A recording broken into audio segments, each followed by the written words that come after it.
नमस्कार दोस्तों, डिस्कस करेंगे कॉमर्स के MCQs PGT commerce preparation guide से।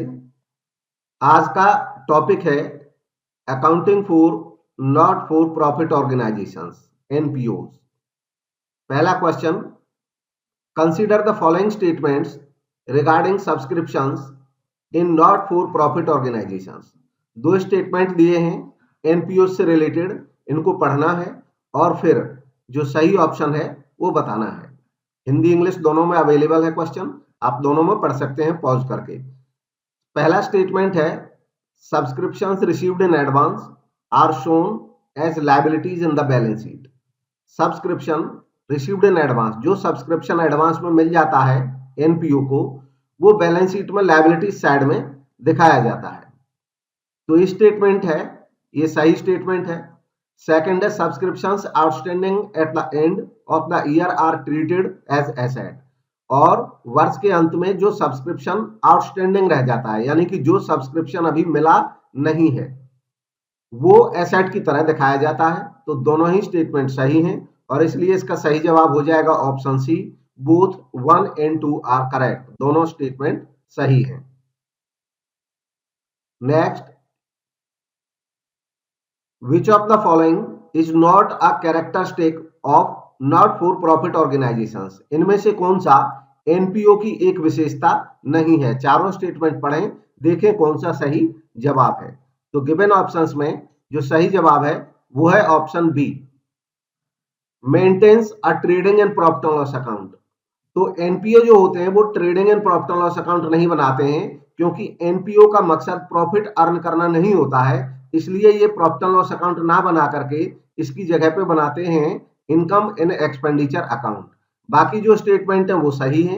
Formed to provide services without a profit motive, profit motive के बिना ये सर्विस प्रोवाइड करते हैं।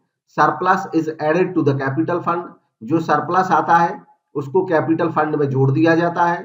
Managed by A governing body और ट्रस्टीज, इसका मैनेजमेंट एक गवर्निंग बॉडी के द्वारा या इसके जो ट्रस्टी होते हैं उनके द्वारा किया जाता है। Next, consider the following two statements.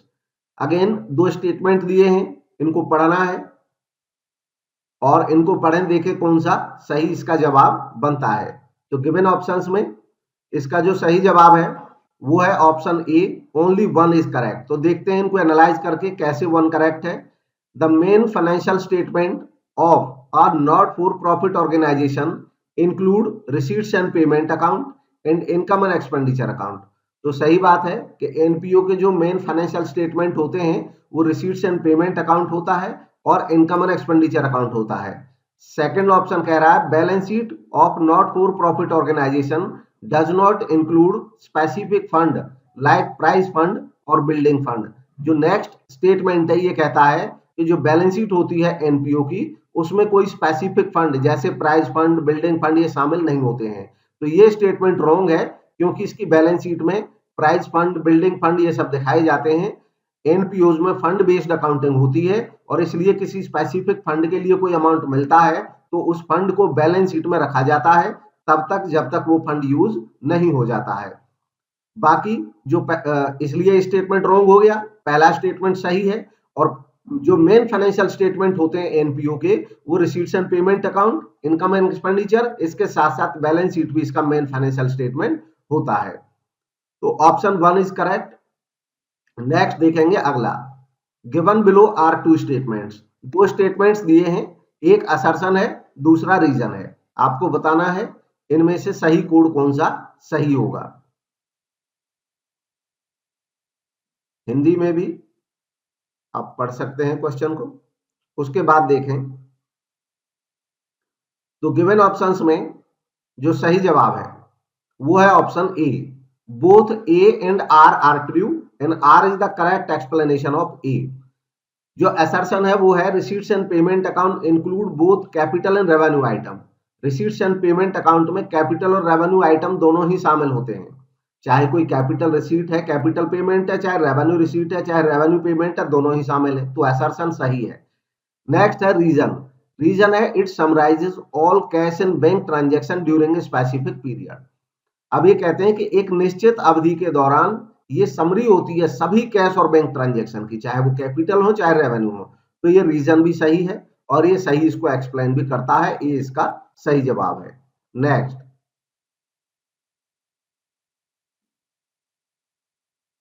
Match list 1 with list 2 and select the correct answer using the code below. तो आइटम्स दिए हैं, दो लिस्ट हैं, इनको मैच करना है आपस में और तब सही जवाब इसका देना है। हिंदी में भी पॉज करके पढ़ सकते हैं।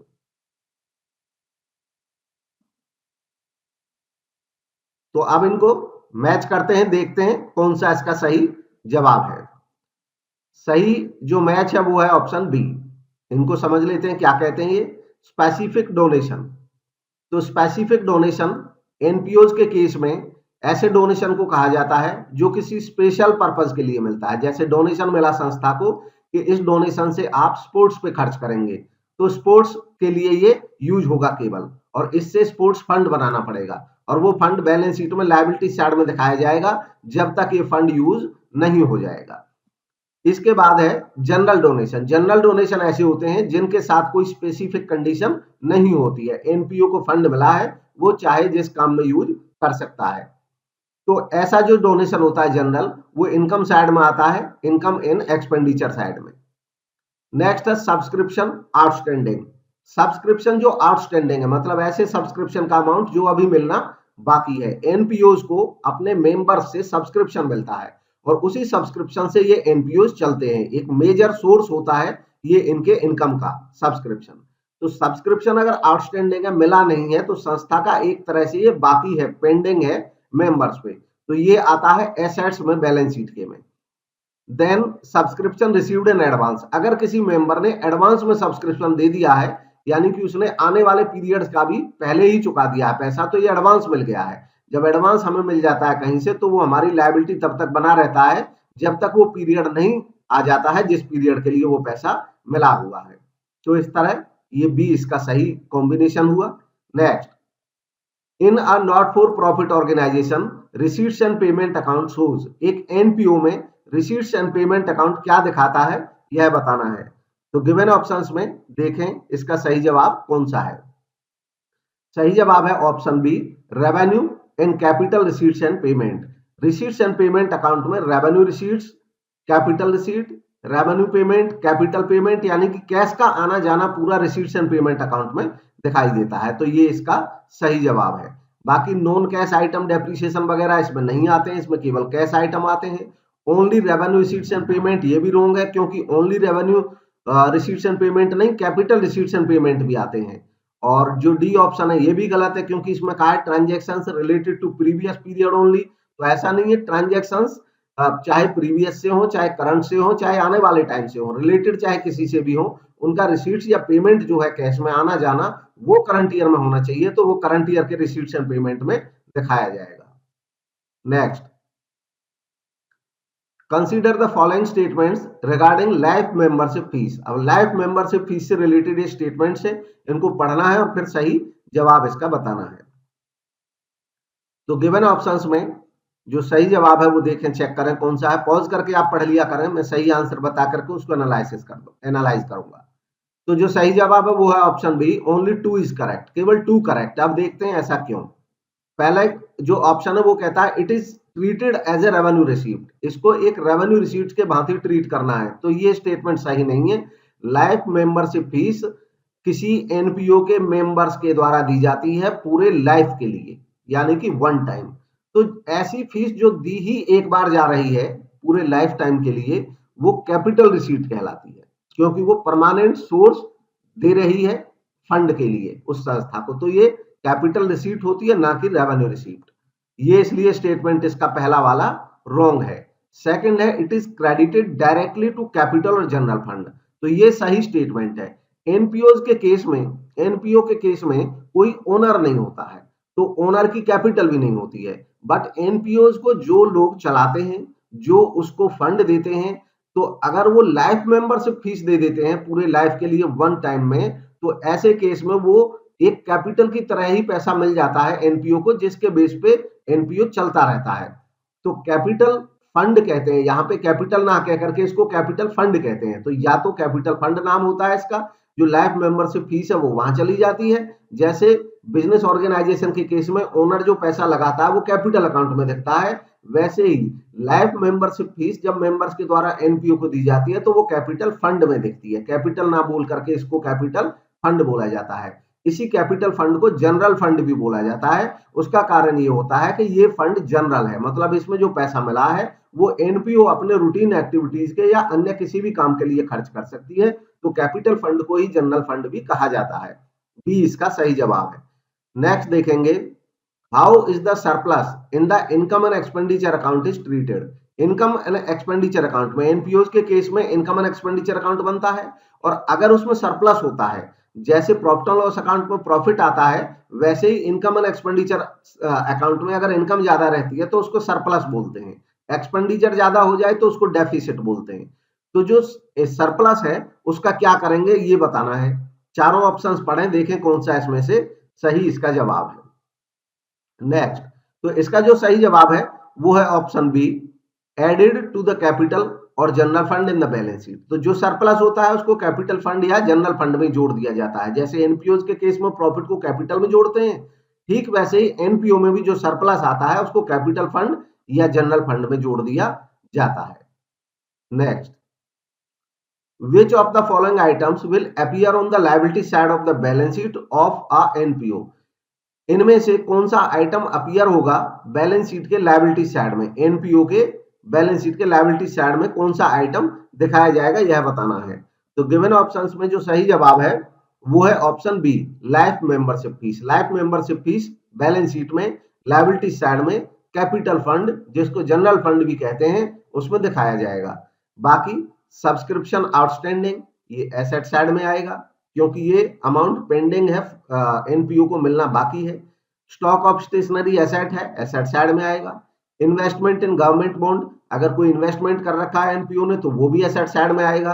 तो इस तरह ये इसके क्वेश्चंस थे एनपीओ से रिलेटेड, जिनमें एनपीओ के जो मेजर टॉपिक्स हैं वो कवर किए हैं। अब MCQs from preparation guide, book से जो प्रीवियसली एग्जाम में पूछे गए क्वेश्चन से इन पे आ जाते हैं, और इनका सीरियल बुक के ऑर्डर में है। बुक में जो 1400वां क्वेश्चन है वो यहाँ पे 1400वां 1400वां क्वेश्चन है। आगे बढ़ते हैं। The balance sheet of a not for profit organisation does not contain. NPO की बैलेंस शीट में इनमें से क्या नहीं दिखाया जाता है यह बताना है। तो गिवन ऑप्शंस में सही जवाब है option B, owners equity. Owners equity, क्योंकि एनपीओ में ओनर होते ही नहीं है, जो होते हैं उनको सब्सक्राइबर या उनको मेंबर कहा जाता है। ओनर या वर्ड यहाँ पे यूज नहीं होता है, तो इसलिए ओनर्स इक्विटी भी नहीं होती है। बाकी एसेट होते हैं इसके बैलेंस शीट में, डेटर भी होता है, बिल्डिंग भी होता है। Next, which of the following item should not be entered in the receipts and payment. इनमें से कौन सा आइटम रिसीट्स एंड पेमेंट में एंटर नहीं किया जाएगा यह बताना है। Receipts and payment account of A club formulated for social gathering. Social gathering के लिए कोई क्लब बनाया है, यानी कि ये एक एनपीओ है, और एनपीओ के रिसीट्स एंड पेमेंट अकाउंट में इनमें से कौन सा एंटर नहीं होगा यह बताना है। गिवन ऑप्शंस में सही जवाब है option A, loss on sale of old furniture. Old furniture के सेल पे कोई लॉस प्रॉफिट यहाँ पे नहीं दिखाए जाते हैं। यहाँ पे सीधा जितना कैश आया है जितना कैश गया है वही दिखाया जाता है। तो ए इसका सही जवाब है। बाकी various payment made toward expenses incurred, सभी पेमेंट दिखाई जाएंगी।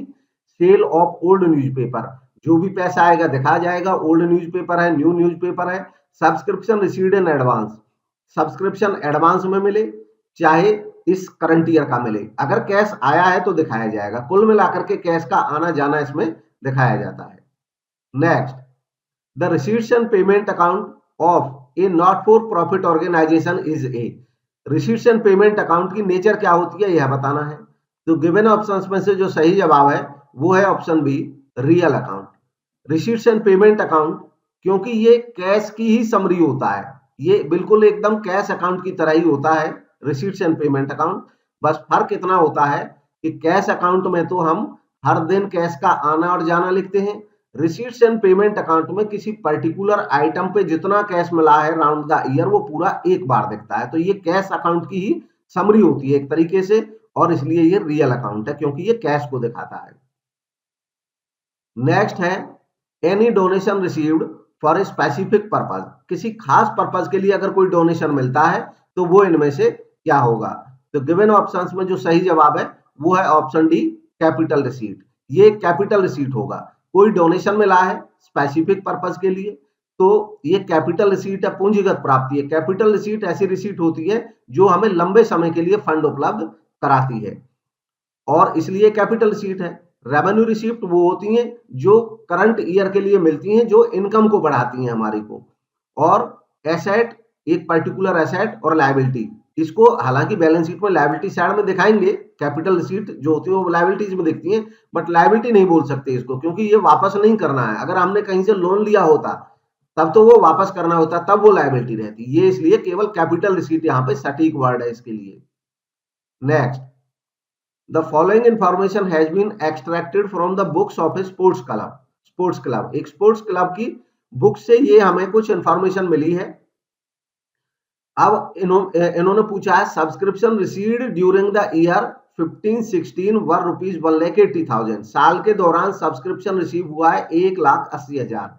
Amount for subscription to be credited in the income and expenditure account year ended 31 March 2016 will be, क्या होगा। देखिए यहाँ पे ये तो बताया है इन्होंने कि 1,80,000 का सब्सक्रिप्शन साल के दौरान रिसीव हुआ है हमें ड्यूरिंग द ईयर।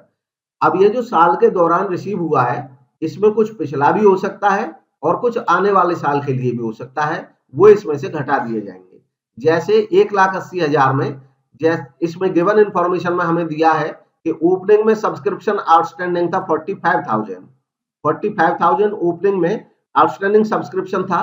तो ये मान लिया जाएगा, कोई अदर इंफॉर्मेशन क्योंकि है नहीं कि पिछले वाला मिला नहीं मिला, बचा हुआ है क्या है, ऐसा कुछ नहीं बताया, तो सिंपली ये अज्यूम कर लिया जाता है तो जो पिछला एरियर था वो पूरा का पूरा इस साल मिल गया है। तो 1,80 में से ये इसका मतलब 45,000 तो पिछला ही मिला है, तो 180 में से आपको 45 माइनस कर देना है। फिर इसके बाद क्या कोई एडवांस तो नहीं है इसमें शामिल, वो भी देखना पड़ेगा। तो साल के लास्ट में 13,000 एडवांस दिख रहे हैं, तो साल के लास्ट में जो एडवांस है जाहिर सी बात है कि वो आने वाले साल के लिए करंट ईयर में मिल गया है, इसीलिए उसको एडवांस कह रहे हैं। तो ये आने वाले साल का है, करंट ईयर का नहीं है, तो इसको भी माइनस कर देंगे। तो 180 में से माइनस 45 माइनस 13,000 ये लेस कर देंगे।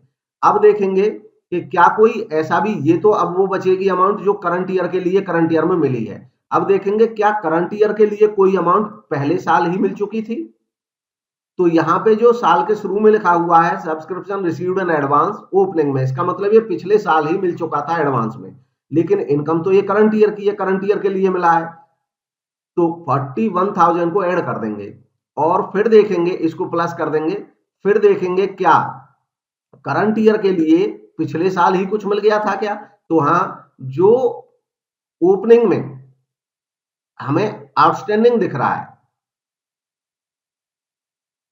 क्लोजिंग में, जो क्लोजिंग में हमें आउटस्टैंडिंग दिख रहा है, इसका मतलब ये है कि ये करंट ईयर का है लेकिन अभी मिलना बाकी है, मिला नहीं है, लेकिन करंट ईयर का है इसीलिए आउटस्टैंडिंग दिख रहा है यहाँ पे। तो इनकम तो करंट ईयर की है तो इसको भी ऐड कर दिया जाएगा। तो इस तरीके से इनको ऐड लेस करके हमारे पास इसका सही जवाब आ जाएगा, और इसका जो सही जवाब इस तरह आएगा कैलकुलेशन के बाद, वो आ जाएगा 1,69,600। डी इसका सही जवाब होगा।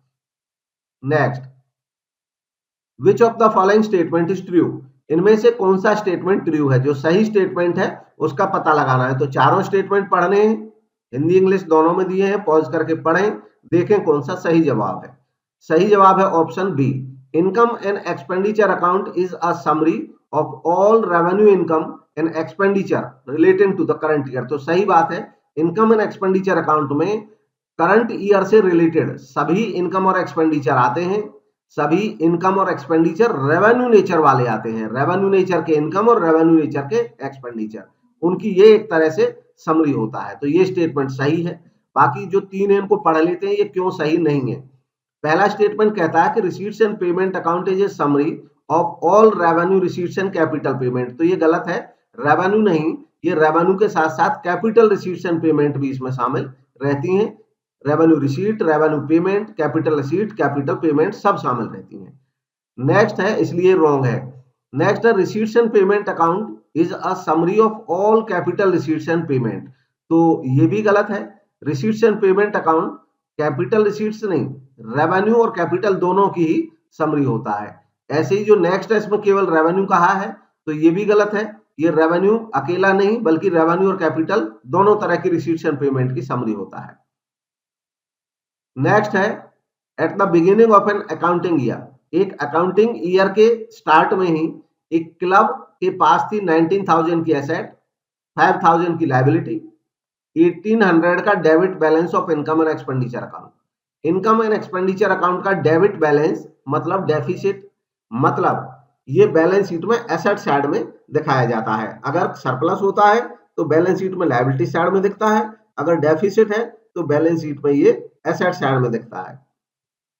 हमें निकालना है ओपनिंग कैपिटल फंड, तो ओपनिंग कैपिटल फंड इसमें कैसे कैलकुलेट करेंगे?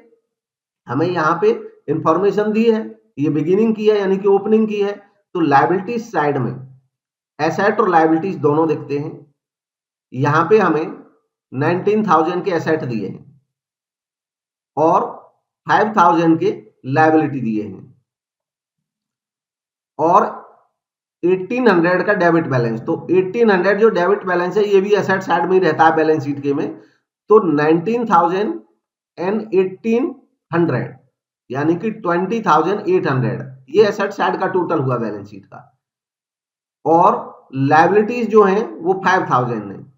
तो टोटल ऑफ एसेट साइड में से अगर हम लायबिलिटीज घटा देंगे 5,000 तो हमारे पास ओपनिंग कैपिटल आ जाएगी, और ये 19 और 1,800 20,800 में से 5,000 घटाएंगे तो 15,800 बचेगा और बी इसका सही जवाब हो जाएगा।